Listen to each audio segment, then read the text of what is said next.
is an Unspoiled Network podcast.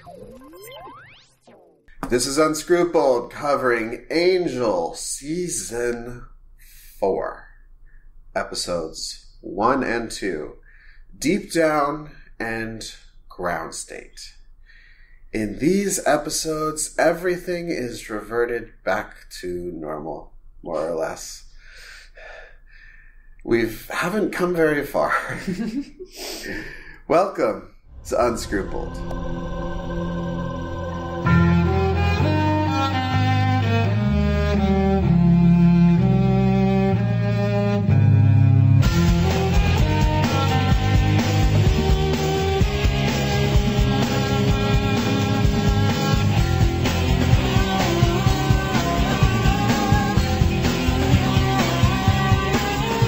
Well, howdy there, bitches. Hey there, money.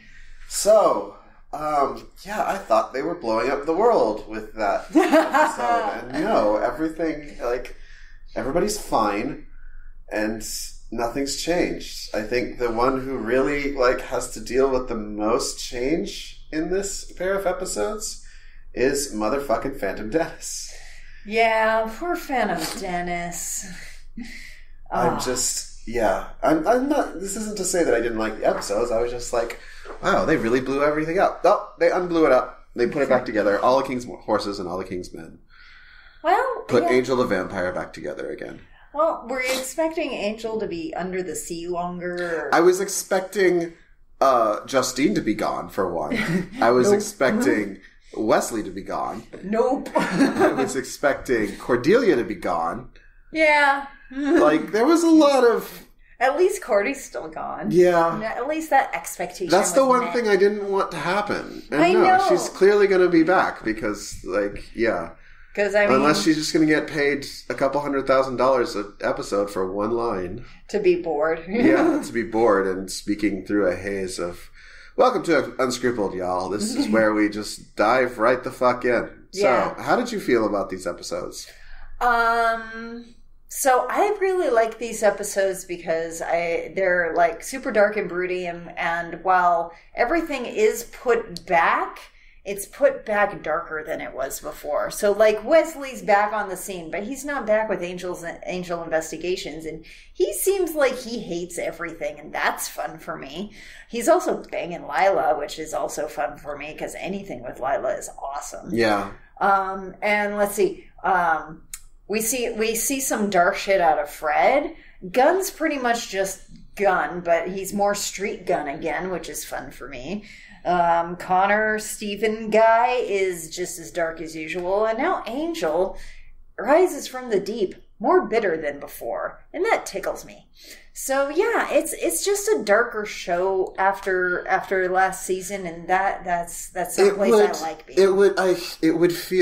It wants to feel darker for me, but it doesn't. Mm-hmm. You know why? Because the show cannot let go. Because there were no stakes. Exactly. Yeah. The only person we saw really pay a price for all this was fucking Linwood. And we know how well that bosses at Wolfram and Hart tend to last. Yeah, who would want to be a boss at Wolfram and Hart? I mean, they all tend to die within a couple of years. It seems like a bad gig. Yeah. So, so let's dive in. So, we have that Thanksgiving scene. Yeah, it starts out with this lovely, idyllic scene of all the gang sitting around the table, and Lauren's there, and Cordy's there, and Fred's there, and Gun's there, and Angel's there. And Wesley's there. The Grusalug isn't there. Yeah. Which really kind of... Which, Does he know that the Grusalug took off? I don't think he does, but I think he doesn't want the Grusalug to be there. Right. Yeah. So I knew it was a dream because of you guys can't see, but I'm drawing my thumb across my jugular. The scar on Wesley's neck wasn't there. Yeah. It's at first when they were having this, I'm like, oh, we should let's have a clip show of the last 3 months. And I was like, oh, I got a little excited because it felt very Joss to have a clip show of stuff we've never seen before. Yeah, that'd be just super pretending that, you've seen all this, and you're just like, no, dude, why is there a pineapple? I don't understand. Hey, Fred, do you remember that time I went to get corn dogs and you cleaned them out? do I ever, those vampires attacked, and it was, like I want that clip show. Yeah. Of all new content, just little vignettes, that would be amazing. I believe there is a show that has done that before, but its name escapes me. Well, it's brilliant. Anyway, but that is not what happened. What happened instead is we are introduced to the fact that Angel is hallucinating because he's been under the freaking ocean for 3 months. Because summer happened, apparently. Yeah, well, they don't film during summer. At least he was nice and cool. Sure. I mean, he beat the heat. Do vampires feel temperature? Who's to say, really? I don't I don't know if their nerve endings work. Whatevs. Anyway. They would just always be cold. Well, they're cold to the touch because they're room temperature. Right, but their nerves were bred and attuned to human body temperature. So putting them in corpse temperature for a long time is probably pretty obnoxious. I don't know. I've never been a vampire. But I'll try it out later and we'll see. Yeah, so where did everyone land? So Wesley is fucking Lila. We don't know for how long, but we can assume it's been for a good amount of time. It's been a hot minute. Yeah. He is also keeping Justine hostage? Yeah, he's keeping her hostage in a closet prison with a bucket.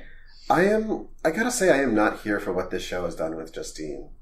Because she's a really effective actress, and I really like her backstory, and I really like how she plays with the other characters, but the show really just has it out for her.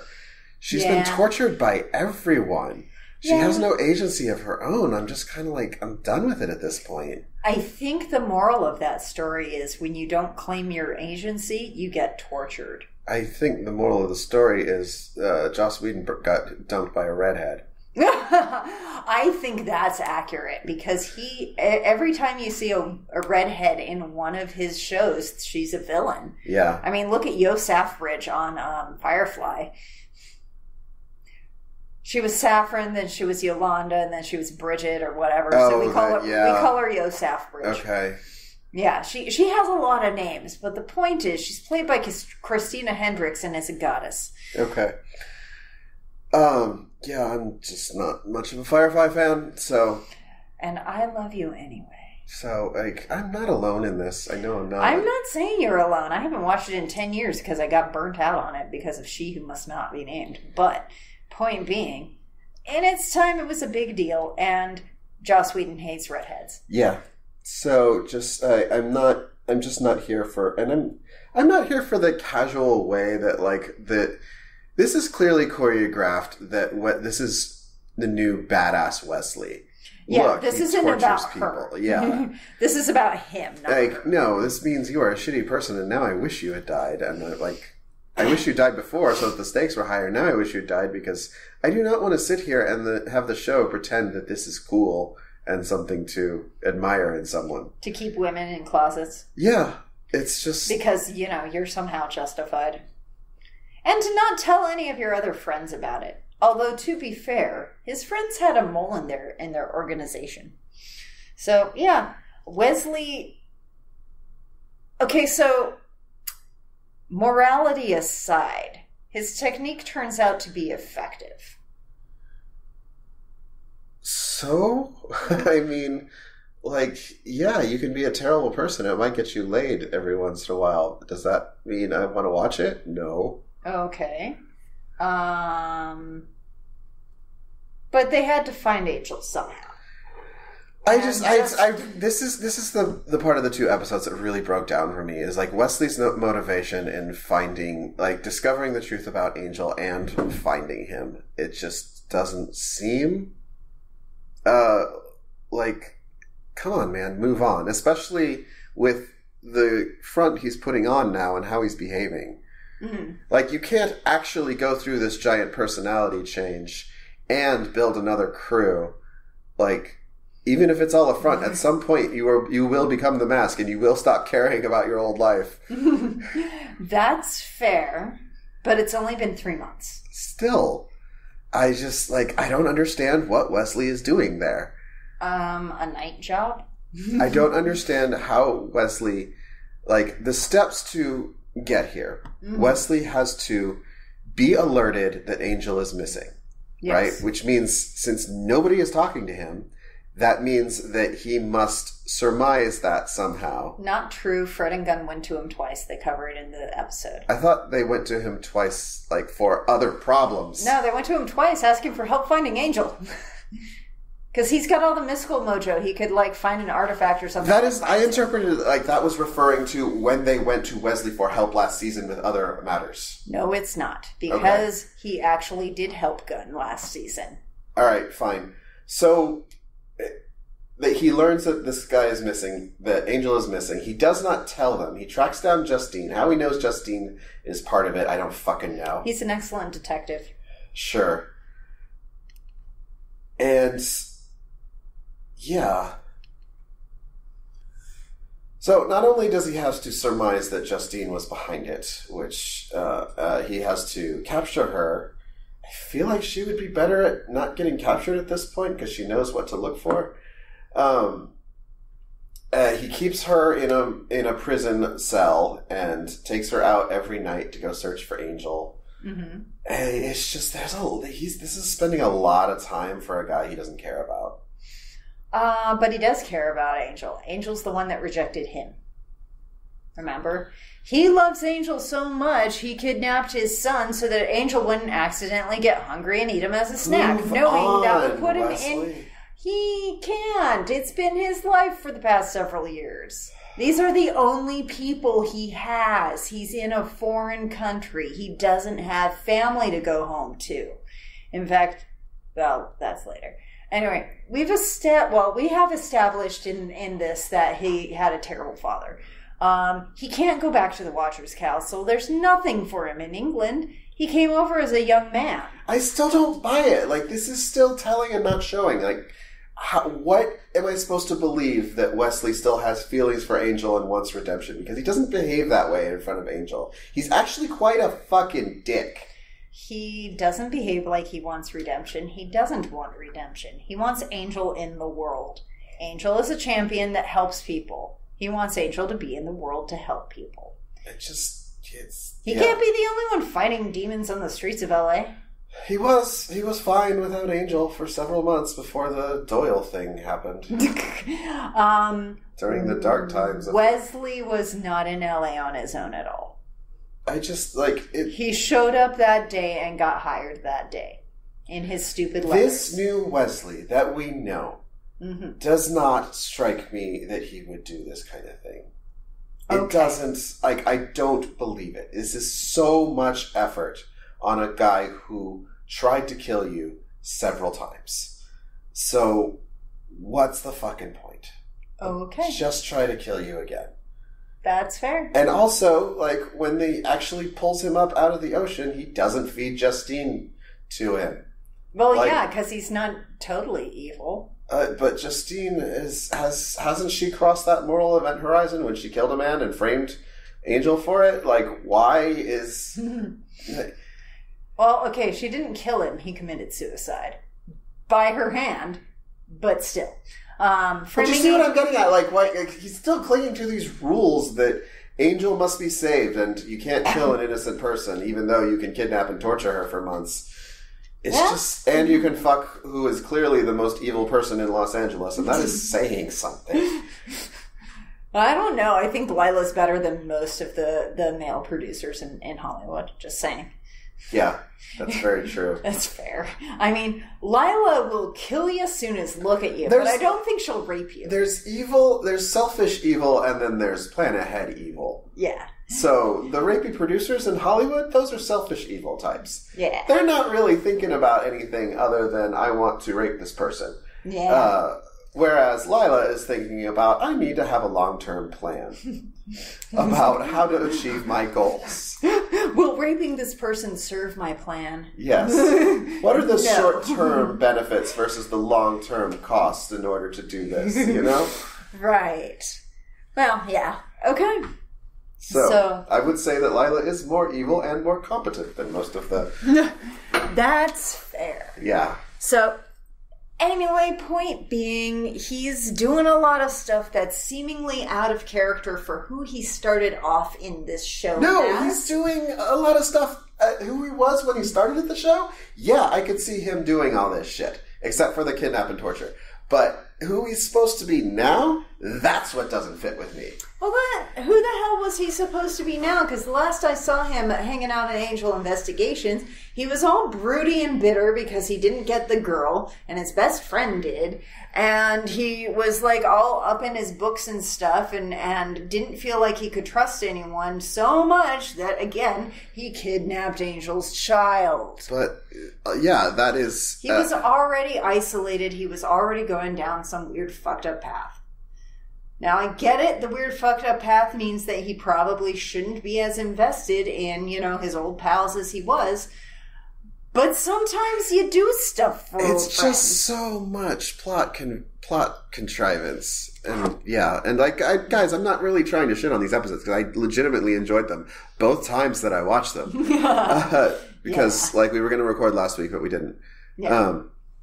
But no, this is this is where the story breaks down for me. It's a very big leap for Wesley to be doing all this shit to get us back to where we need to be, which is Angel back in charge of Angel Investigations. So, all right.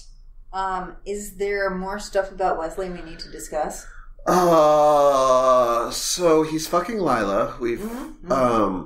It seems to be another of those hate fuck relationships. Yeah, he's not nice to her. No, he's not. No, he's not. But Lila doesn't care. She knows why she's there. Yeah. She doesn't want cuddles. No. So. And he might have a nice dick or something. He also has been trying to track down Cordy. Yeah, that's going a whole lot of nowhere because there's legit no clues. Yeah, and there are legit no clues, and also, they don't show their work on this, but again, Wesley has the answer, which is, she's outside of this dimension, you have to go talk to someone else. It's Wesley is, as much as I'm enjoying this new personality, all of his actions don't fit with this new personality. They are all, everything he does is to advance the plot. Yeah. So. But so he's book guy. He probably did a spell or something to figure out if she was at least on the mothership of Earth. And when he couldn't find her, then it's like, okay, is she dead? Let's check that one. Do a spell for that. Nah, okay. That leaves elsewhere. Okay, I can tell people that. I can say elsewhere. It's yet another example of magic / books doing exactly what you need at this exact time. So yeah, pretty much. But again, he's had 3 months to have the information gathered. So he started his own gang, and he puts Angel towards this demon. Wait, that's next episode. We're still on finding this. I thought we were just covering Wesley.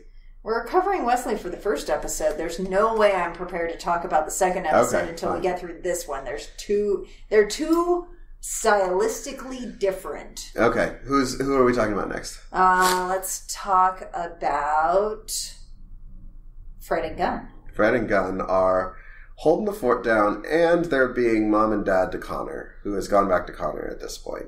Yeah.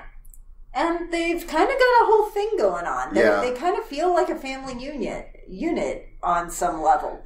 Yeah, and this made sense. I was a little shocked to see when they're tracking down the vampires that Connor leaps out and he's on their side. So, yeah. It was genuinely weird that Connor went back to them. I still don't have a satisfying answer as to why he did. Oh, that's easy. Because he wanted to see if they were getting close to finding Angel so he could sabotage them. Why would he care? Because it's his crime. Angel saw him put him in the coffin. But he Connor could is the fuck one who off did and it. do other things. And do other things. He's an obsessive 17-year-old. What the fuck is he gonna do? He doesn't have a social security number. He doesn't have money. He doesn't have food. He doesn't have a lot of clothes. He doesn't know all of this. He's lived in a fucking wilderness all his life. He's right. with his dad, who was his touchstone, who he would go to be with whenever, that was his goal. Well, he hasn't got one of those now, so he has to cling to something, so he's gonna cling to keeping it a secret. I feel like that's a reach. Connor would, after he kills his father, his hugest goal is okay, I've got this whole other world to go figure out what I'm gonna do and kill some vampires while I'm at it. So, I'm going to Disneyland. Yeah, so I'm gonna go hang out with these people who knew my dad for an unknown length of time. Also, I hate my dad.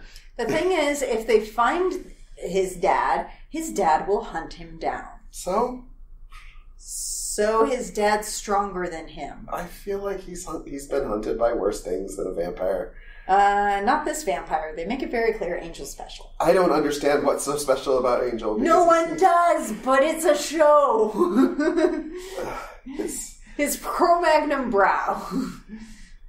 Yeah, like the idea that Connor is going to join the auxiliary Scooby gang. The alt-scoobs. To make sure they never find out about his crime, when I don't understand that he has a concept of crime. He knows when he's in trouble. So whatever. Anyway, naughty boy. Fred and Fred kills 2 vampires in this episode. Fred is shaping up to be quite the little woman. Yeah. I really like Fred. So in this episode only, I didn't hate her. I nothing her. Fred had a really good moment in this one. Which one was it? When Connor comes home and she makes him a sandwich and she explains to him that, I understand things are a little rough out there, but I just want you to know that you're never going to hurt as much as you're going to suffer for what you did to your father, and then tases him. Oh my God, she delivered that so sweet and just loving, and he didn't suspect because she was just acting her little Texas ass off. God, I love that. Sure. Just felt weird to me. Why? I don't know. It's lying to children with food and affection. We just had a whole argument about how the power of these relationships is so strong that it's pulling Wesley to do all this stuff, but this doesn't form the other way when Fred is being a maternal figure to another young feral person who she should have a lot more in common than she actually does with. Right. I really wish they would get on she that. would be like, "What? You hurt Angel?" Immediately like, "Oh my God, where's you see what I'm getting at?" Angel saved her from the hell dimension. Of course she's loyal to him to the end. Of course she is. And Connor has been lying to them this entire time. And he sabotaged their efforts to try and find Angel. She's so mad she could spit, but it's not ladylike. I don't know. Her priority's always been Angel. Always. It's just such a, Angel must be protected. This is the bond that matters. The others will turn on each other to protect Angel. It feels... His name's on the show, dude. I need know. Respect. His character consistency. That's what I expect. They came back to him even after If Angel had them. stolen someone else's baby, would they turn on him? Depends. What's he doing with the baby? If Angel had gotten a prophecy that Fred and Gunn's baby was going to be murdered by Fred and Gunn, yes, and he stole their baby, yes, would they still? Would they forgive him if the baby would then he got be dead to them, like Wesley was to them?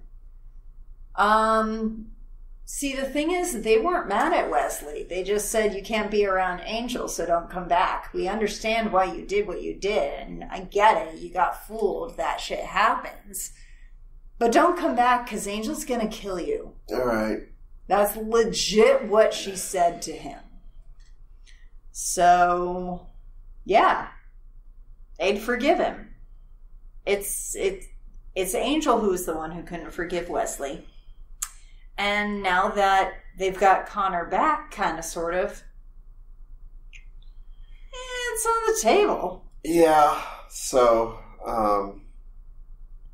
yeah. And then Angel comes back. Because Wesley has fed him animal blood and Wesley blood. Yep. And Angel shows up, and there's a lot of hallucinations going on too. Yeah, I actually really enjoy all of his hallucinations because they're so different and fun. Yeah, he's got one with Cordy on the bluffs. Yeah. He's got one where he and Connor are fighting monsters, and he breaks Connor's neck. Yeah. And then he's got the Thanksgiving one where all the food is gone before it gets to him. Which, really, why is he trying to eat Thanksgiving anyway? He drinks blood. It's just like, it's the Tantalus thing. Okay. You know Tantalus, right? The dude in Greek the river. myth. Yeah, the dude in the river. He can never drink. Yeah, he tries to drink and the water goes away and he reaches for the fruit and the trees, like... They won't give it to him. Exactly. Persephone gave him a drink one day and his thirst burned even worse afterward. Mm-hmm. Which means don't give randos and rivers drinks, just saying. As a Jew, well, I gotta say, randos and rivers are important. Okay. Because that's where Moses came from. That was a sea, not a river. It's very different. They were bulrushes. They don't survive in salt water. It was the Nile. Okay. It was not the sea. Oh, you're right. He was. I thought you were meant the parting, not the finding. Anyway, no, the finding. The finding of the Moses. Whatever. A point being, back from biblical mythologies, lots happened here, guys.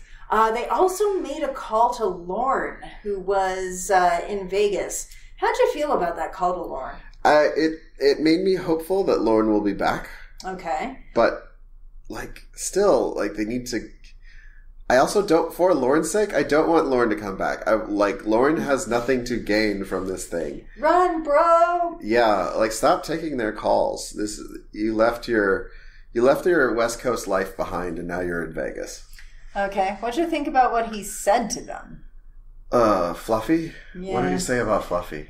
He said something about make sure to pet Fluffy for me or something. I don't know what that means. And neither do I. And it's bugging me because I can't remember what happens. So, I did see, I fucking hate Hulu for this reason. I did see he's in the next episode because the icon pops up and then, of course, yeah. Yeah. I also know a certain character is going to live to the end of Buffy because Hulu used to do the thing where it's watch the latest episode. Motherfuckers. Yeah. Oh, God. Yeah. Yeah. So, I warned, I sent some messages to Jamie. I'm you need to tell Krista to not do Hulu. To be very careful. But apparently they fixed that. They still do spoilers all the time, but they're not visual ones. Not that blatant, showing you a screen cap of the last episode. So yeah. Okay. So there's a fight between Angel and Connor, and it's just... And Angel's you're kicked out of here, young man. And he was I love you, but get the fuck out. Cordy? Yeah, and Connor's I don't know shit about Cordy. Yeah. Yeah. So... And Angel believes him, and I don't know why. I don't know either. Connor doesn't really have a motive for killing Cordy. That's fair. Yeah, he liked Cordy. Yeah, he did. Although she was part demon. So... Well, yeah. But she calmed him down with her glow shit. Yeah. And I guess, who else is there left to talk about? Cordy. She's really bored. She's super bored. Yeah. That's all we know. All right. Yeah. So that's the first episode. That's deep down. So I want your take on this next episode first. So my take on this episode is I think they were trying to do a spin-off series and trying to introduce this as a character and using it as a test run to see if she had wheels. And turns out she didn't have any wheels. How did you feel about her? I found her to be... Trying too hard? Trying too hard, yeah. Super hot, super intriguing. But really, she's too every woman Joss has ever written. Yeah, that's very true. So they were trying to do a spin-off, but of someone they were just introducing now? That's my theory. I don't have anything to back that up whatsoever. This isn't an oral history type thing. This isn't me having inside information this time. This is me looking at what's in front of us and saying, I bet this is what they were doing. Because... why would you have a superpowered human out of nowhere? We have never, had someone who is just a fucking X-Man. For no reason. That doesn't bother me because, where is the lore grounding for a fucking praying mantis or hyena ghost? So that's fair, but I feel like all of those things fit within the established canon, whereas someone manifesting powers with no fucking reason for it does not. There's no curse, there's no demon father. Didn't we have some bitch who was a clairvoyant who they were trying to kill or recruit to? The psychics have powers. So, this is totally a new concept for me. There's no grounding for Gwen having these powers, and I'm like, who fucking cares? There's no grounding for there's no grounding for that fucking axe that came out of Linwood's fucking chair. Okay, that's fair. But, you can do that with cleverness and guile or with, again, demon assistance. And they just don't give her any backstory that covers why she has powers. But maybe they were going to cover that in the series. Okay. So you didn't like Gwen? I like her just fine. I just don't really see the point of her. You could have had this entire episode without a superpowered Electro Girl. That's fair. Yeah, you totally could. She adds zero, except for she looks real good, guys. Man, does she look good? It's very Rogue. X-Men had come out at this point, so. Mm-hmm. Well, Rogue was invented in the 70s, goddammit. Yeah. But no, this specific, young woman, who can't touch anybody. Who hurts someone, a blonde boy. A blonde, yes. And has to wear gloves and is very pretty and has a fucked up accent. All of this is very recent in our pop culture memory. I know there's pieces of it since the 70s, but... Yeah, I don't need discount Rogue out of this show. There's not. I don't feel like there's any purpose for it. I thought it was a fun little distraction. So okay, I didn't have to worry about confusing Wesley motivations, and it was thankfully pretty Connorless, which I'm not liking. All of this, he has no lines. What's the only thing worse than a fucking baby? How about a teenager? Yeah. So, you missed all the fun, learning Batman and learning to ride a bike and, the part of childhood that I actually, I'm fine with. So, the part diapers and hating you. Wow, yeah, they skipped all the fun toddler parts exactly. Where, you take them to the slide and you get to see their face all light up with joy. Right. Wow, yeah, you're right. This is the worst parts of parenting on fast forward. Exactly. Poor Angel. That's the real hell dimension. Yes. So Gwen is being sent to a private school. Her parents are very wealthy, and they've added another wing specifically to accommodate her needs, which are don't touch anyone. Yeah. Or electronics. Yeah. Just don't touch stuff. Just be in a bubble and don't touch stuff, and then you're a good girl. Mm-hmm. And yeah, that apparently has some impact on her psyche, because now she steals things. Yeah. Or you know what? I don't agree with that. Maybe she just wanted to be a thief. Maybe it's something she can do that uses her powers. If you're good and at skills. something, never do it for free. Wow. That's excellent advice. I'm going to go tattoo that on something. Yeah. Huh. Wow. I really have to stop giving away sex. Seriously, guys. Yeah. Anyway, it's just, I didn't really have any problem with, it does feel like she's here from another show, and this is a crossover from another show. But I didn't hate her. I thought she was fun. I thought she was well acted. She was, it didn't take itself too seriously. I don't hate her. I just think she doesn't fit. Also, I kind of like seeing Angel get his fucking ass kicked. That is fun.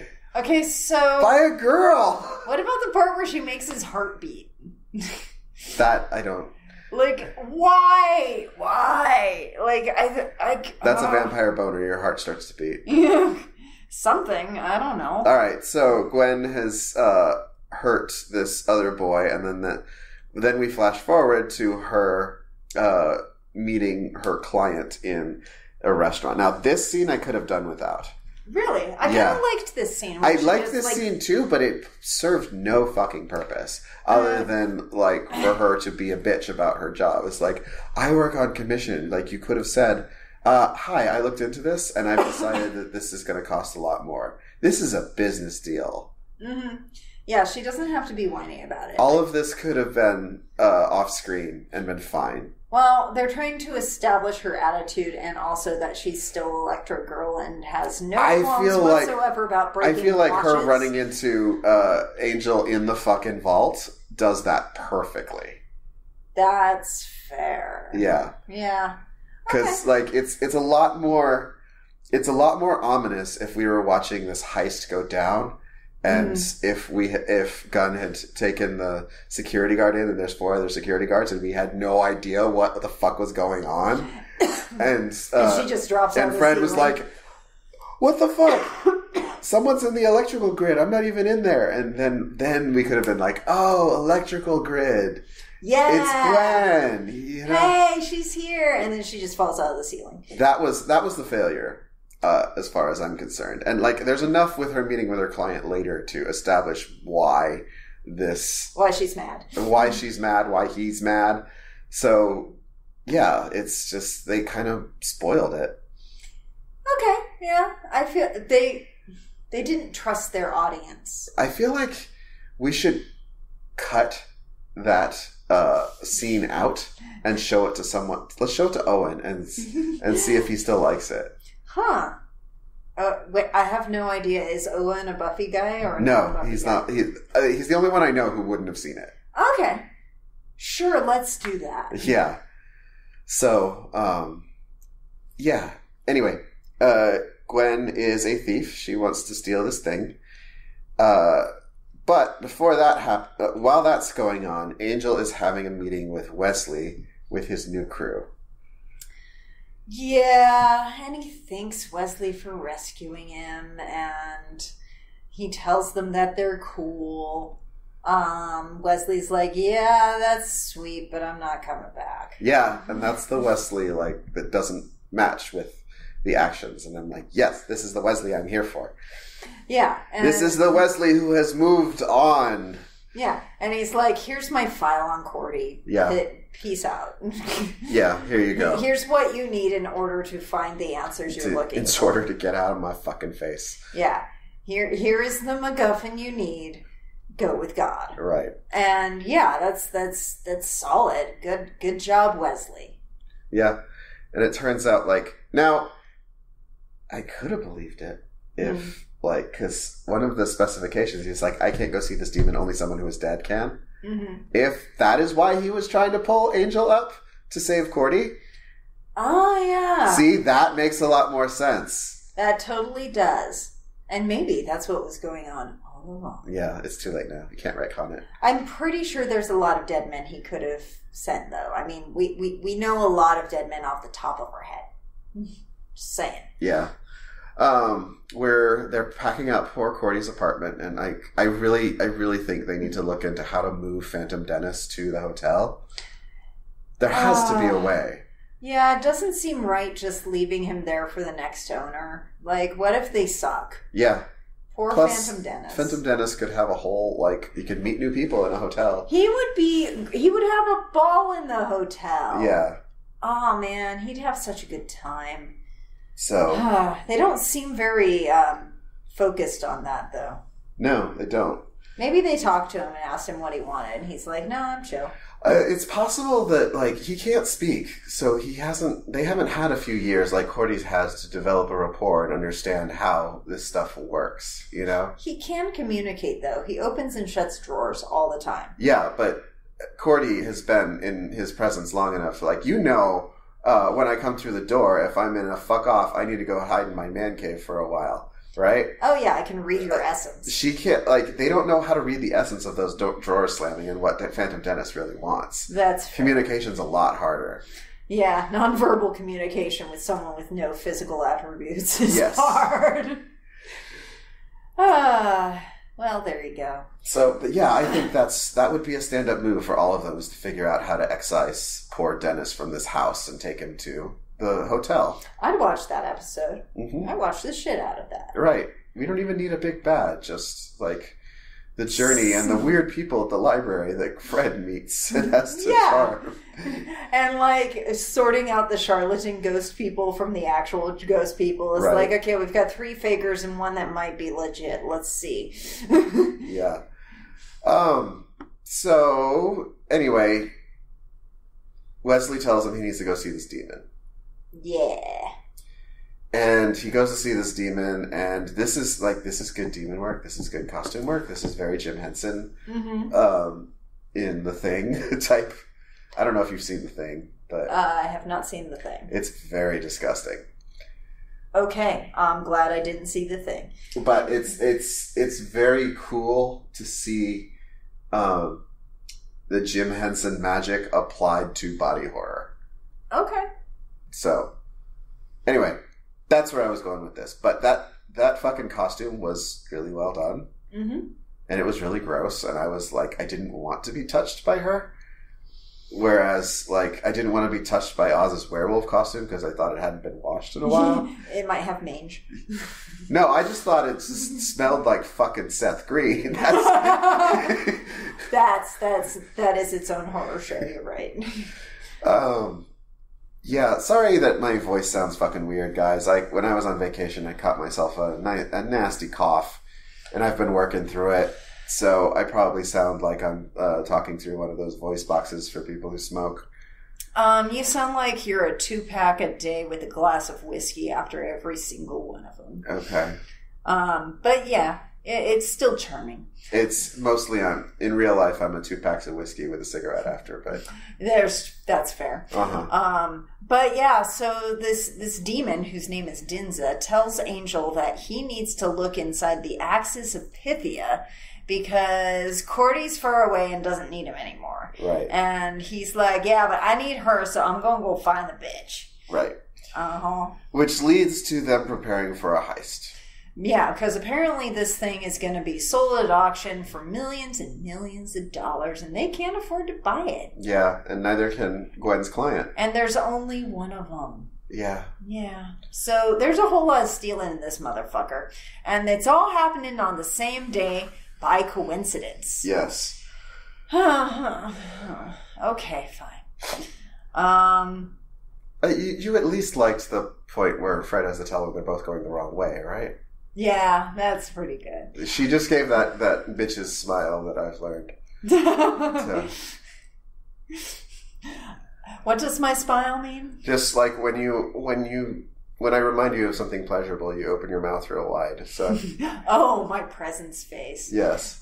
So there's this thing I do with my mom where she'll have a present for me for my birthday or Christmas, and I'm really bad about knowing that there's a present for me and not having it right the fuck now, god damn it. Uh-huh. So I show her the face that she's going to get to see. I give her a free sample of my excited face so that she'll get a preview of what she could have right now if she just gave me the damn present and let me open it. It's very important. See, but yeah, my presence face is similar to mine. Yeah.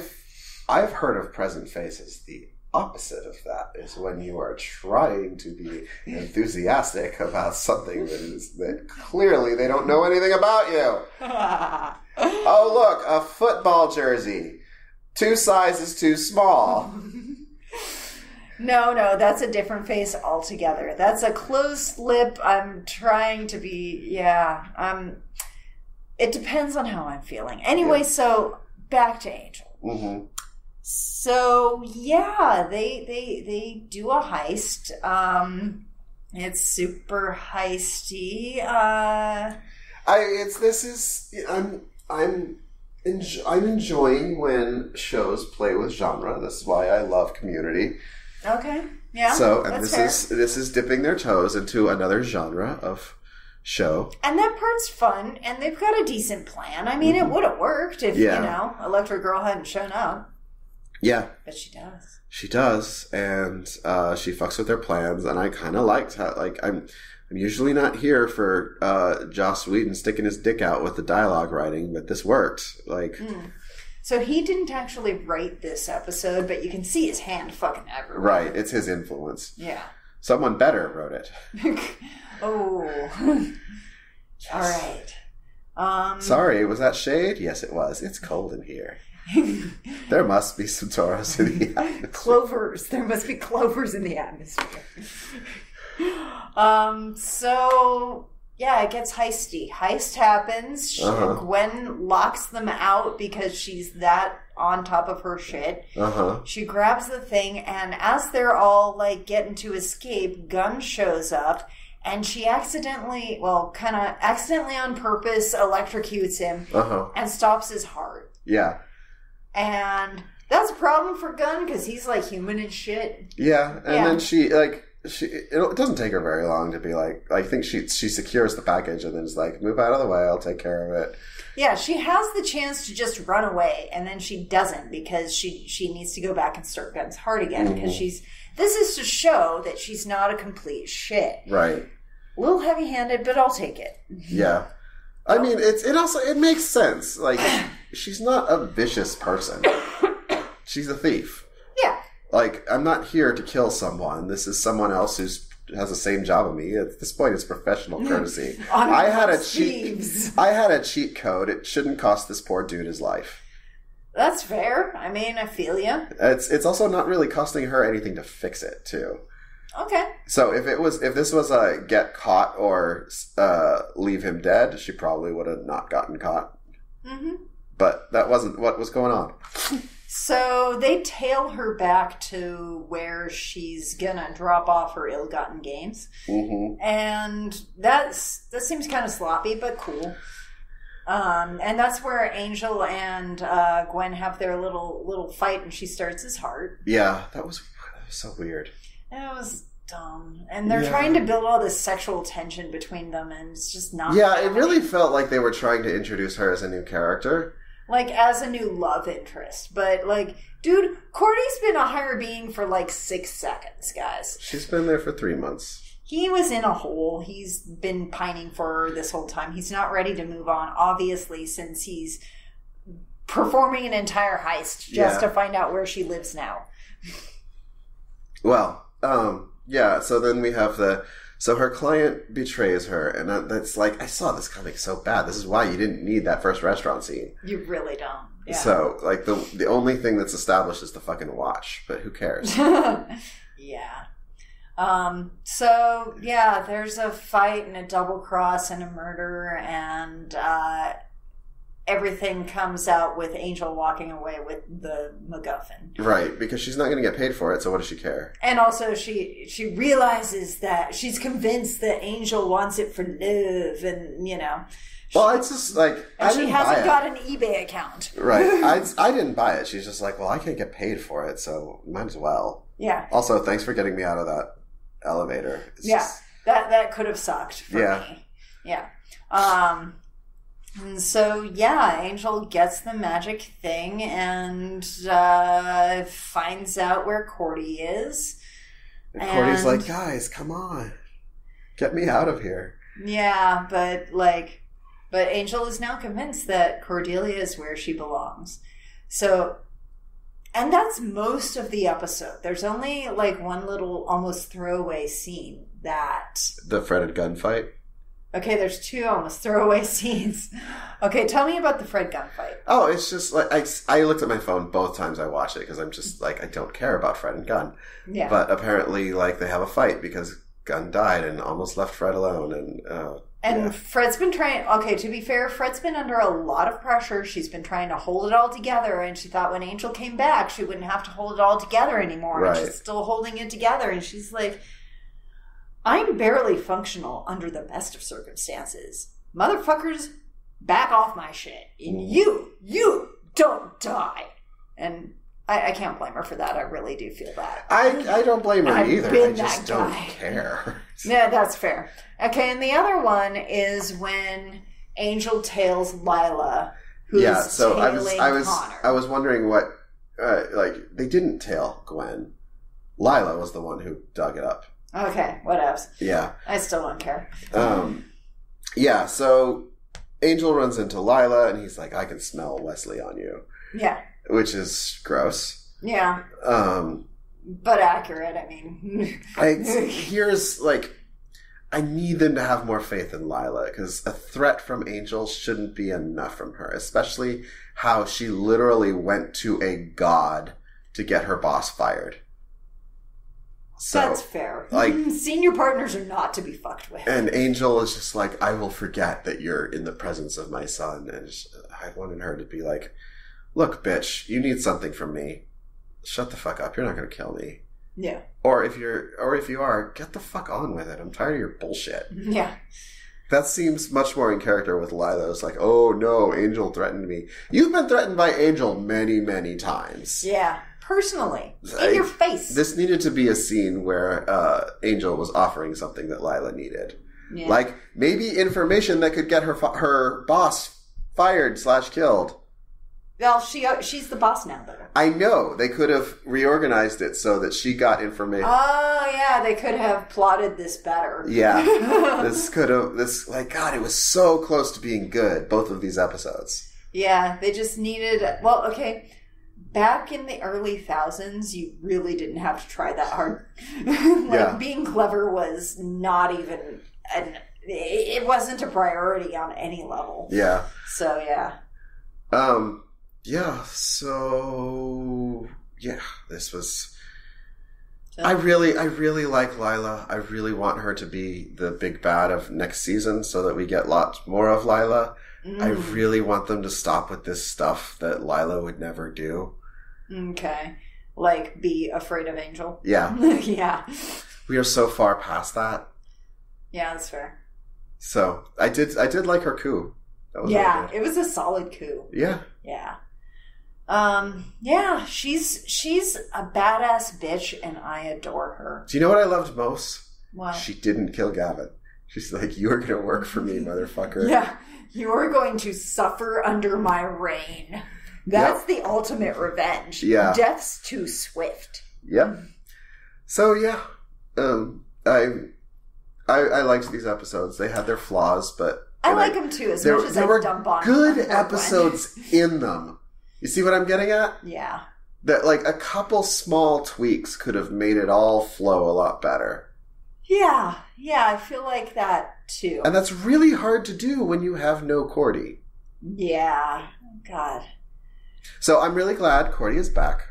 I know you can't answer this, but one of my biggest disappointments at the end of last season was that I was afraid. I was really hoping, like, 'cause when I started the whole Buffy thing, I'm like, I really like Cordy. Mm-hmm.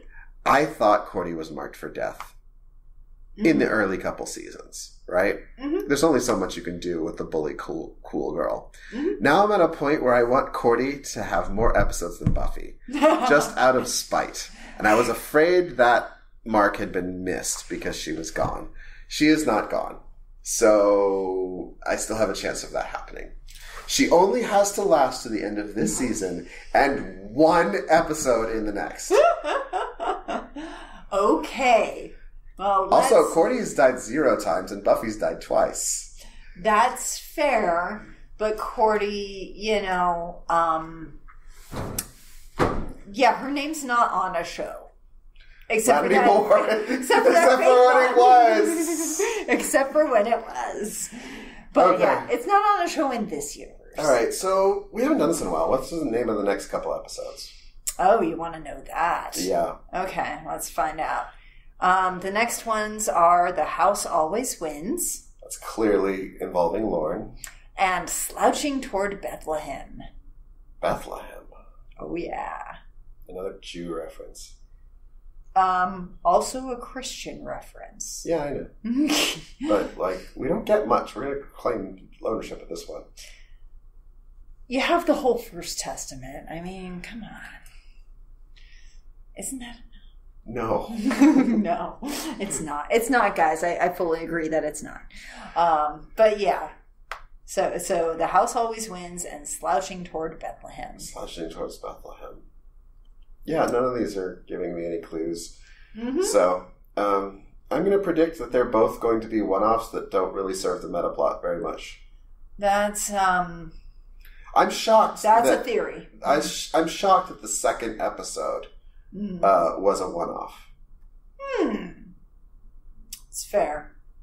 Because normally for sweeps, it's like you get your hard-hitting, painful stuff. Sweeps aren't till May. Sweeps are in October, February, and May. Oh, okay.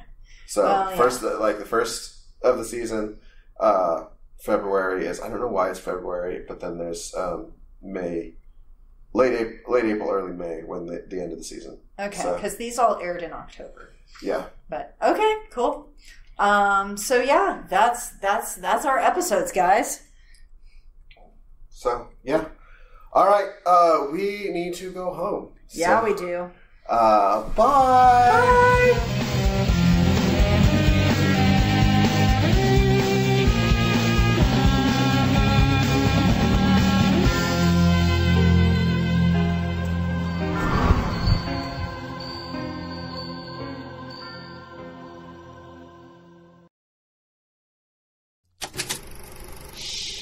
That was an Unspoiled Network podcast.